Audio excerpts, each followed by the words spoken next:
ಮಂತ್ರಿಗಳು ಹೇಳಿದ್ರು ಬಿಜೆಪಿ ಸರ್ಕಾರ ಅವಧಿಯಲ್ಲಿ 5,30,000 ಕೋಟಿ ಸಾಲ ಮಾಡಿದೇವಿ ಅಂತ. ವಸ್ತು ಅಂಶ ಬಹಳ ಸುಳ್ಳು ಹೇಳ್ತಾರೆ ಮುಖ್ಯಮಂತ್ರಿಗಳು. ನಾನೇನೋ ಸಿದ್ದರಾಮಣ್ಣ ಸ್ವಲ್ಪ ಇದ್ದಿದ್ರಾಗ ಕಾಂಗ್ರೆಸ್ನಲ್ಲಿ ಇದ್ದಿದ್ರಾಗ ಬೆಟರ್ ಅಂತ ನಾ ತಿಳ್ಕೊಂಡೆ. ಪೂರ್ಣ ಕಾಂಗ್ರೆಸ್ ಮಯ ಆಗಿಬಿಟ್ಟಿದ್ದಾನೆ, ಅದಕ್ಕೆ ಸುಳ್ಳ್ರಮಯ ಆಗಿದ್ದ. ಒಮ್ಮೊಮ್ಮೆ ಈ ಹೊಸ new converts are more loyal ಅಂತಾರಲ್ಲ, ಹೊಸದಾಗಿ ಸೇರ್ಕೊಂಡವ್ರು ಬಹಳ ಲಾಯಲ್ ತೋರ್ಸಕ್ ಹೋಗಿ ಪೂರ್ಣ ಕಾಂಗ್ರೆಸ್ಸಿನ ಎಲ್ಲ ಗುಣಧರ್ಮಗಳನ್ನ ಕಾಂಗ್ರೆಸ್ಸರ್ಕಿಂತ ಅತಿ ಹೆಚ್ಚು ಕೊಡಿಸೋದು, ಅದಕ್ಕೆ ಸುಳ್ಳು ಬಾಳ ಹೇಳ್ತಾರೆ.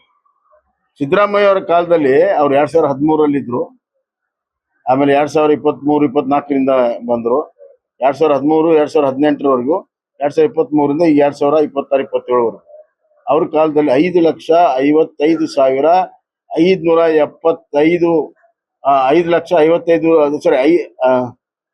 5,55,577 ಕೋಟಿ 0.44 ಕೋಟಿ ಸಿದ್ದರಾಮಯ್ಯ ಕಾಲದಲ್ಲಿ.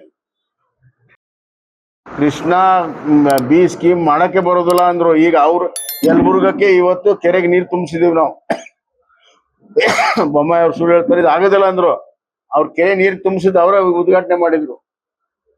ಪಾದಯಾತ್ರೆ ಮಾಡಿದ್ರಲ್ಲ ಕೃಷ್ಣಾರ್ಪಣೆ, ಇದೇ ರಾಯರೆಡ್ಡಿ ಅವರು ಬಿಡುಗಡೆ ಮಾಡಿದ್ರ ಹಣ. ಗೆಜೆಟ್ ನೋಟಿಫಿಕೇಶನ್ ಯಾಕಾಗಿಲ್ಲ ಅಂದ್ರೆ ಅದು ಕೋರ್ಟ್ ಅಲ್ಲಿದೆ. ಆಂಧ್ರ, ತೆಲಂಗಾಣ, ಮಹಾರಾಷ್ಟ್ರ ಮತ್ತು ಕರ್ನಾಟಕದ 4 ರಾಜ್ಯಗಳ ವ್ಯಾಜ್ಯ ಇದೆ. ಅದು ಈಗ 3 ರಾಜ್ಯಗಳ ವಾದ ಮುಗಿದಿದೆ, 4ನೇದು ಒಂದೇ ಉಳಿದಿದೆ ಆರ್ಗ್ಯುಮೆಂಟ್. ಅದು ಮುಗಿದ ಮೇಲೆ ಕೋರ್ಟ್ ನಿಂದ ಆಗುತ್ತೆ, ಖಂಡಿತವಾಗೂ ನಮ್ಗೆ ನ್ಯಾಯ ಸಿಗ್ತದೆ. ಕರ್ನಾಟಕ ನ್ಯೂಸ್ ಬೀಟ್ ಫಾಲೋ ಮಾಡಿ, ಸಬ್ಸ್ಕ್ರೈಬ್ ಮಾಡಿ.